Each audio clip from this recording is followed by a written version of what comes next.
Sign from God. Biggest tragedy just happened in Jerusalem. The whole world is scared. The shape unmistakably resembling Jesus Christ. The silhouette was so fortunately, the exact city was not mentioned. There was a giant crowd, the 2 stone tablets of the law given to Prophet Moses by God. We know whether it's terrifying insect swarms. How did you get a photo of this? They believe the real mine continued beyond them. Jerusalem is drawing global attention as a series of unusual phenomena appear almost simultaneously at its holiest sites. A figure believed to be Jesus is seen in the clouds over the Mount of Olives, while a dark, glass-like crack appears in the sky above the Temple Mount. Massive flocks of birds suddenly darken the sky over Jerusalem. Trumpet-like sounds echo from above. Trees and forests shift without clear cause, and underground rumors circulate about the Ark of the Covenant and sealed ancient tunnels beneath the Old City. These are not isolated events, but signs unfolding together, forcing the world to ask, what is Jerusalem trying to say, and why now? If this made you pause and think, leave a like, share your thoughts in the comments, and subscribe to continue following these unfolding signs. On the Mount of Olives, a place saturated with prophecy and expectation, witnesses recorded a cloud formation that immediately separated itself from anything ordinary, not because it flashed, moved, or expanded dramatically, but because it held a shape that appeared intentional, structured, and unmistakably human in outline. The form rising within the clouds resembled a standing figure, upright and balanced, with what many described as a clear head and shoulders silhouette, a torso-like mass beneath, and lighter cloud formations radiating outward in a way that suggested robes rather than vapor, giving the unsettling impression of posture rather than randomness. Unlike surrounding clouds that shifted, stretched, and dissolved with the wind, this formation remained coherent, maintaining its proportions long enough for observers to notice not just a shape, but a stance. What intensified the moment was the stillness of the figure, because it did not drift across the sky or morph into another pattern, but appeared fixed in place as if anchored above the mountain itself. The edges were not sharply defined like stone, yet they were distinct enough to preserve the image, allowing the mind to register more than suggestion, more than imagination. Some pointed to a brighter concentration around the upper portion of the form, while others noted how the lower portion tapered downward in a way that resembled flowing garments, an effect that persisted despite changes in surrounding cloud movement. This sustained clarity transformed the sight from a fleeting illusion into a moment that demanded attention. The human response was immediate and unexpected, because instead of shouting or pointing phones in disbelief, many who witnessed the scene fell silent and began to pray, some kneeling, others standing with bowed heads, reacting not as though they had seen something frightening, but as though they had encountered something familiar and weighty. Panic would have been easier to rationalize, and debate would have been predictable. Yet prayer emerged instinctively, suggesting that the impact of the image reached beyond visual recognition and touched belief, memory, and expectation. The reaction itself became part of the phenomenon, because collective reverence is not easily explained by coincidence alone.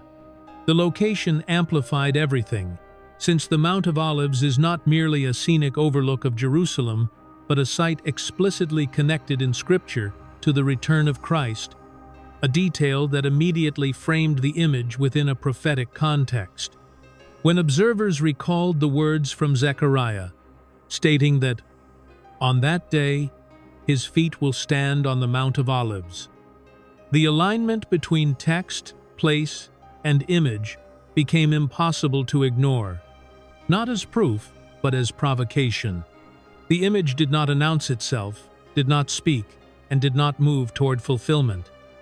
But its restraint may have been the most disturbing element, because it forced interpretation inward rather than outward. As footage spread, skeptics invoked pareidolia and atmospheric coincidence.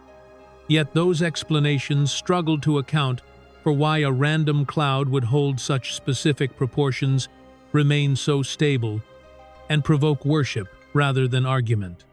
Whether one believes the image was symbolic, psychological, or something more, its effect lingered because it asked a question without answering it, leaving observers suspended between dismissal and reflection, between explanation and unease. If this moment made you pause, reflect, or question what you thought you understood, consider leaving a like to mark that pause, and stay engaged as these events continue to unfold. Above the Temple Mount, a place already layered with centuries of tension, prayer, and unfinished prophecy, the sky itself appeared to behave in a way that defied both expectation and comfort. Because what witnesses recorded was not a glow, not a burst of light, and not a celestial opening that invited wonder, but a dark rupture cutting across the heavens like a fracture in glass. The formation did not shimmer or radiate, but instead revealed a narrow, elongated void, darker than the surrounding clouds, with edges so sharply defined that they resisted every familiar explanation involving weather or refraction.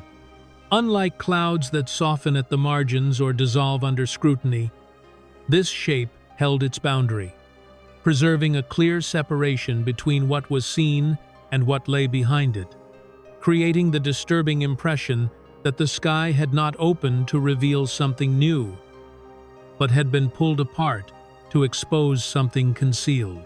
What intensified the unease was the character of the darkness itself, because it did not behave like shadow, smoke, or storm cover, but appeared dense, layered, and depthless, as though the familiar blue of the sky had been peeled back to reveal an absence rather than an object. Observers noted that the surrounding clouds continued to drift and reshape naturally, yet the rupture remained fixed in form, refusing to blend, blur, or collapse, giving the impression of a deliberate tear rather than a momentary anomaly. The visual language was not that of arrival, descent, or manifestation, but of exposure, as if a boundary long assumed to be solid had briefly failed. For many, the imagery carried an unsettling resonance, because Scripture does not often describe the heavens opening gently, but speaks instead of them being torn apart, a violent and deliberate act that precedes divine intervention rather than follows it.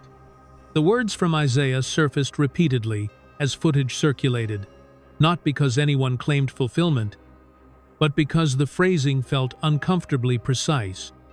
"Oh, that you would rend the heavens and come down," capturing not light spilling into the world, but the world being laid bare before something greater.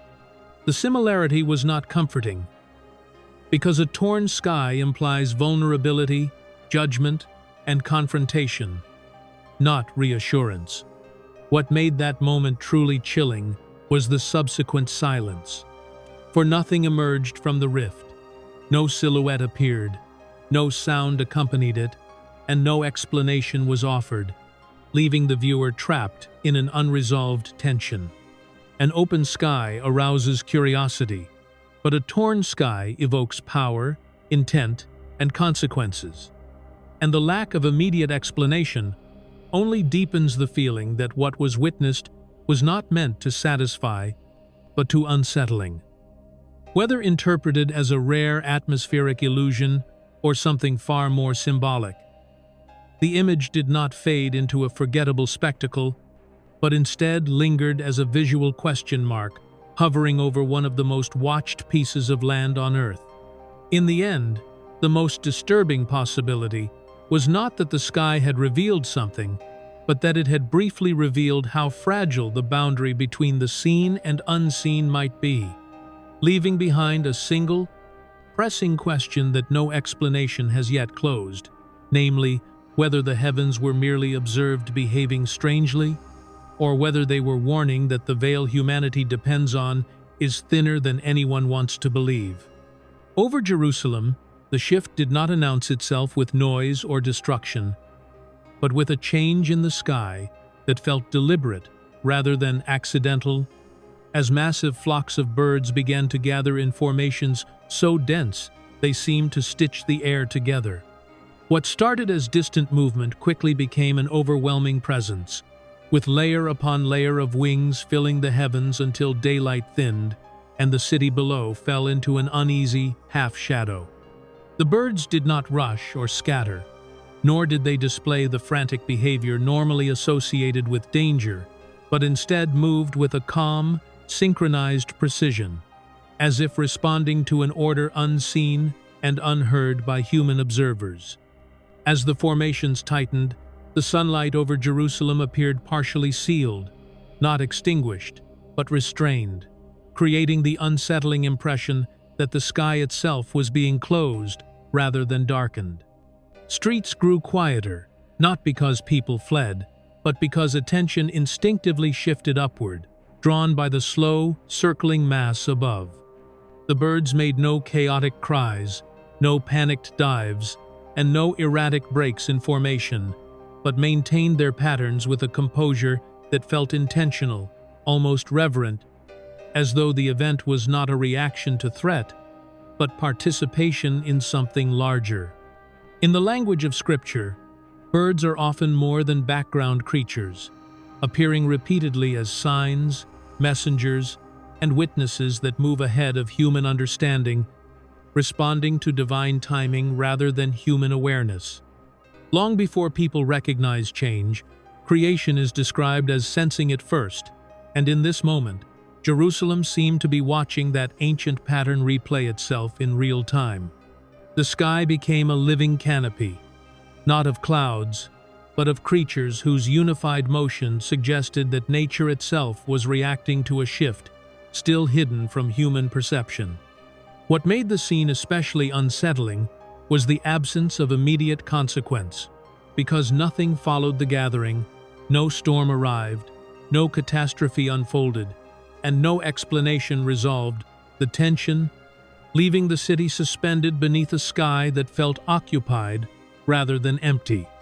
The birds lingered longer than expected, holding their formation with discipline and restraint, as if marking a boundary or signaling a transition rather than delivering an outcome.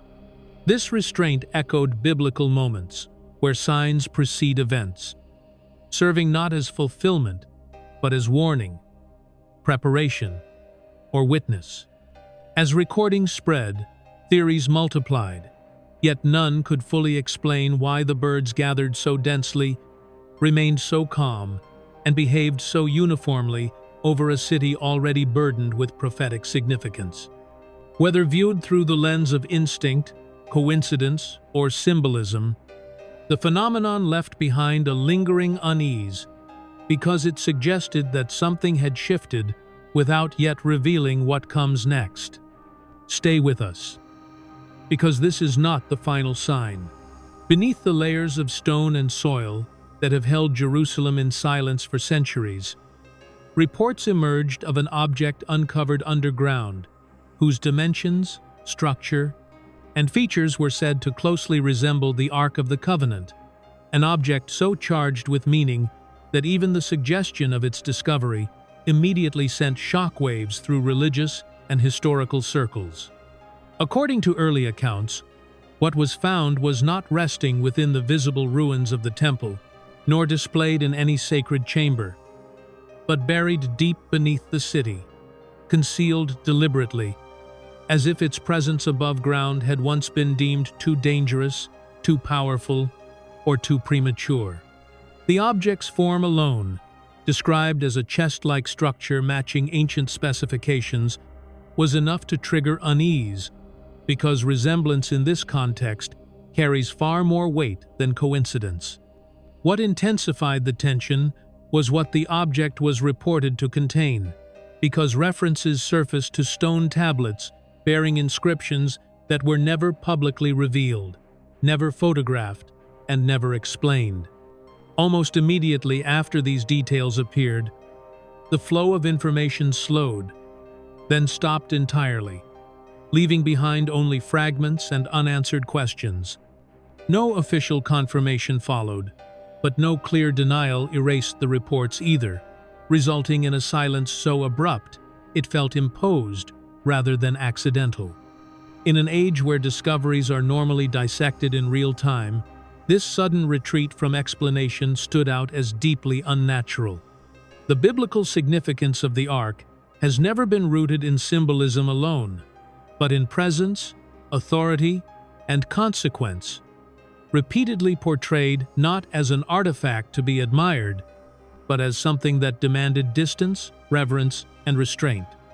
In Scripture, the Ark is hidden as often as it is revealed, removed from public view when its power becomes too great for careless hands, reinforcing the idea that concealment itself is sometimes an act of protection rather than loss.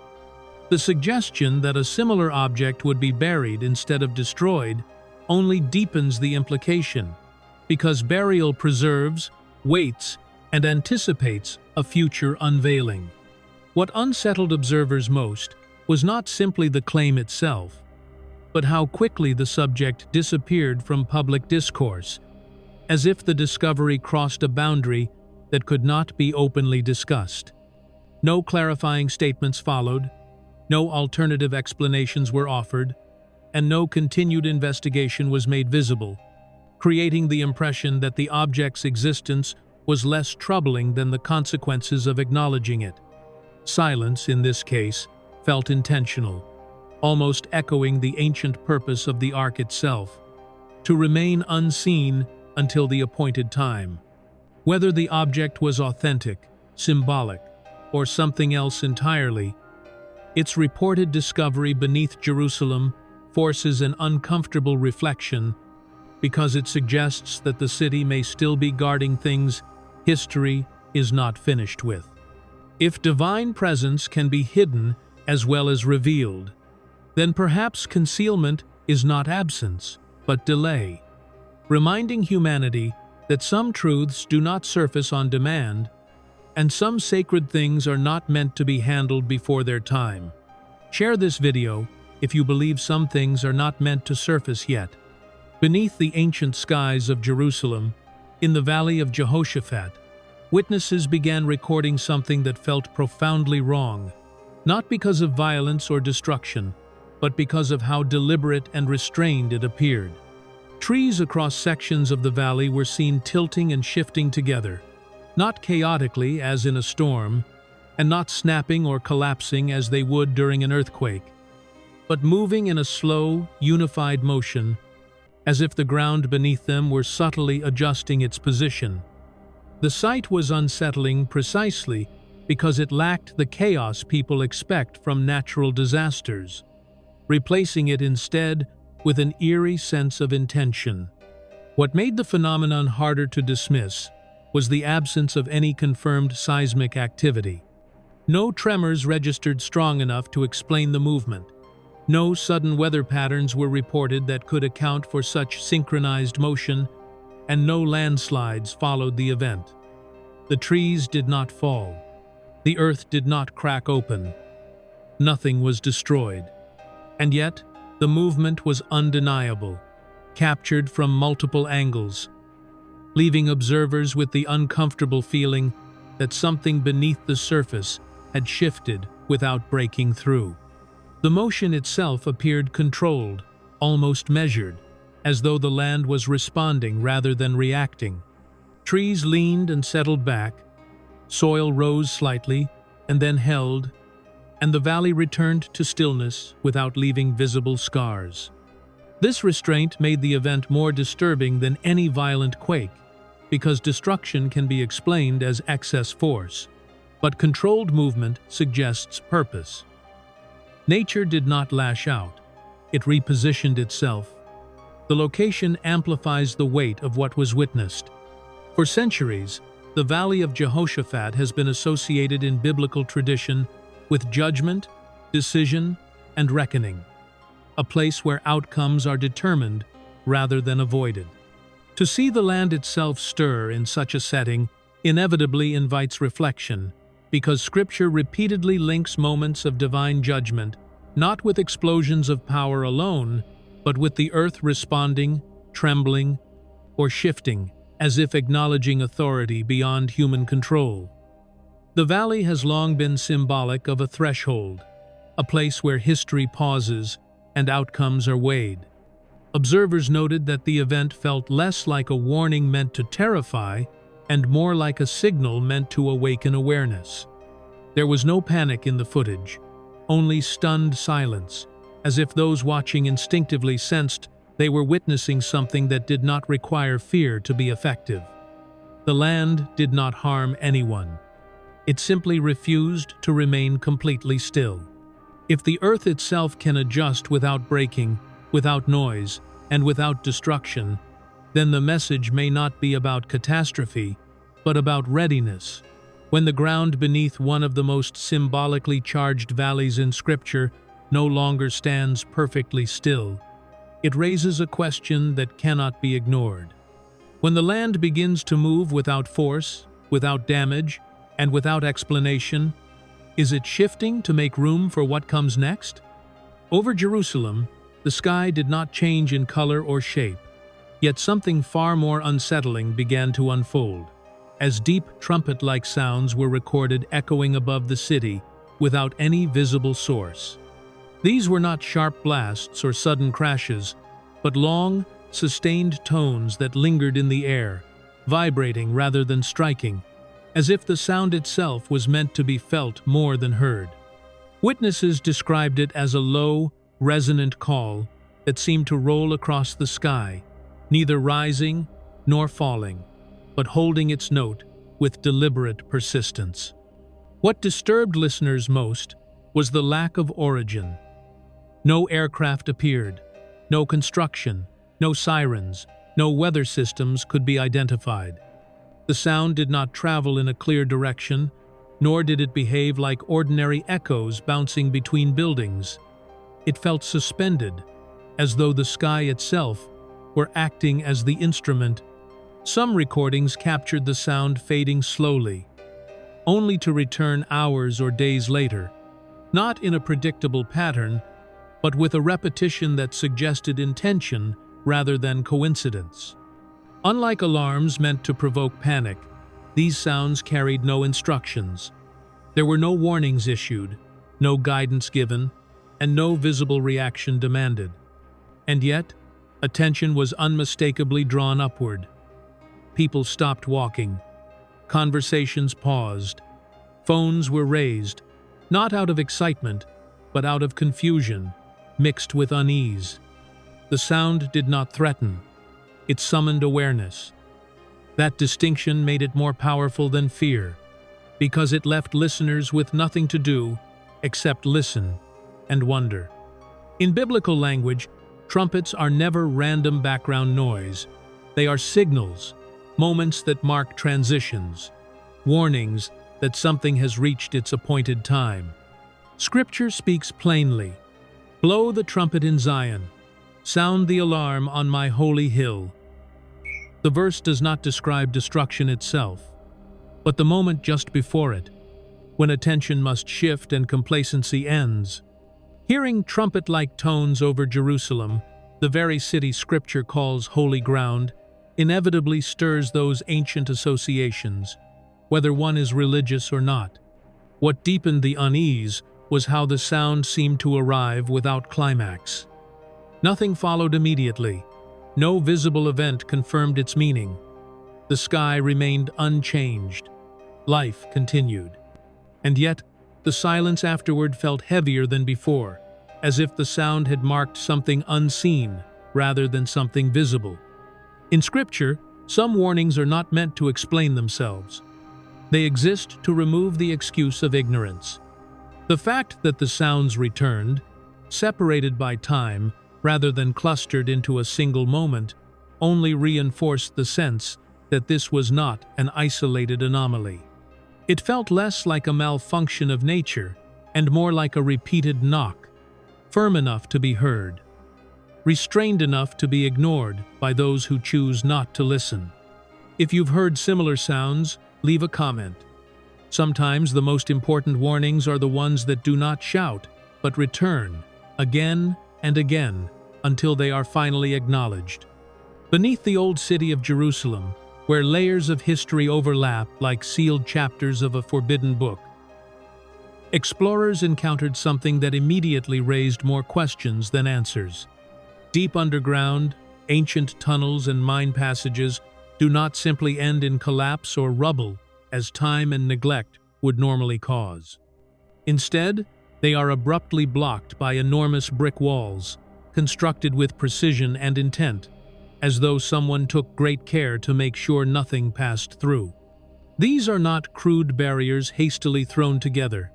They are engineered structures, standing tall, straight, and unnervingly intact. What unsettles investigators most is the height of these walls. They rise beyond the reach of light, with no visible top, creating the impression that they were never meant to be climbed or breached.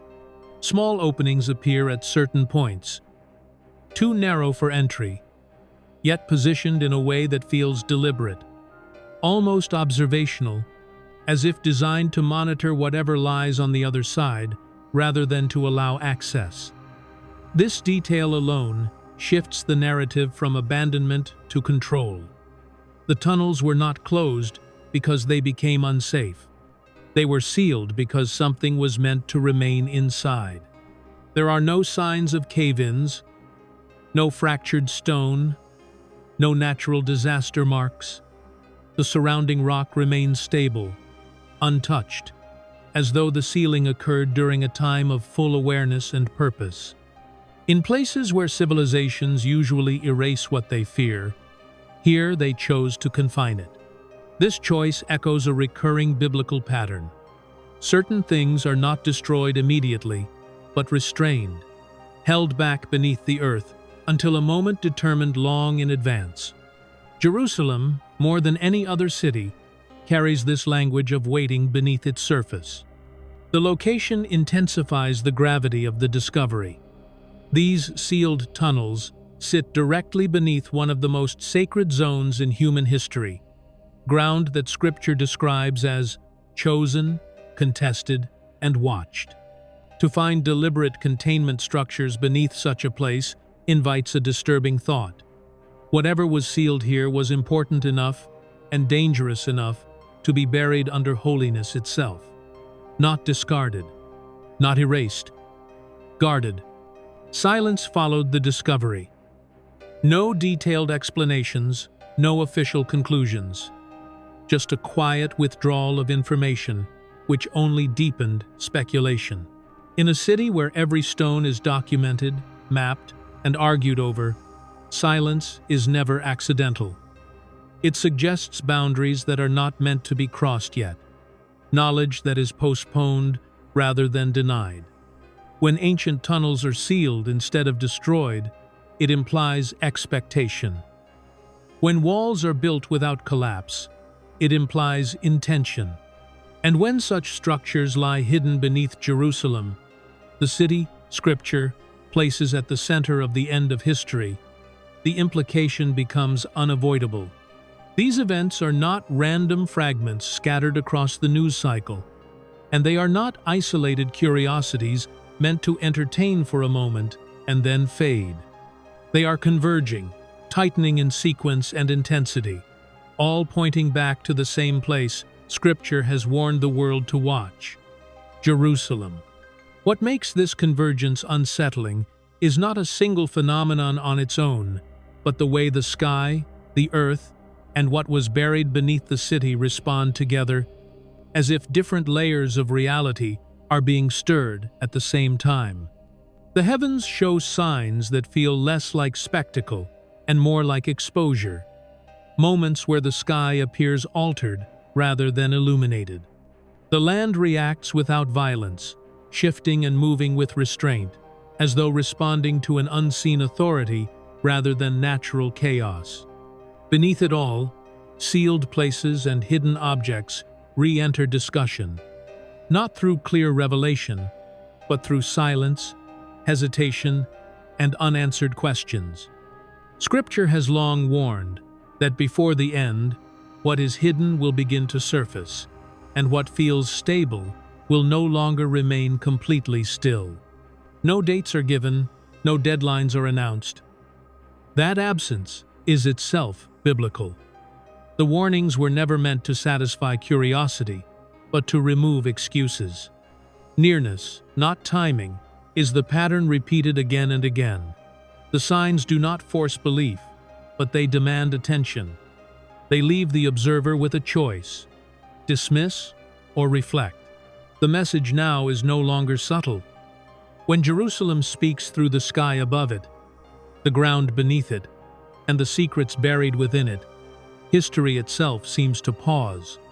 The question is no longer if something is unfolding, but whether the world is willing to recognize the moment it is living in. If this message made you pause, leave a like, share your thoughts in the comments, and subscribe to stay watchful. Thank you for staying with this message, and thank you for watching.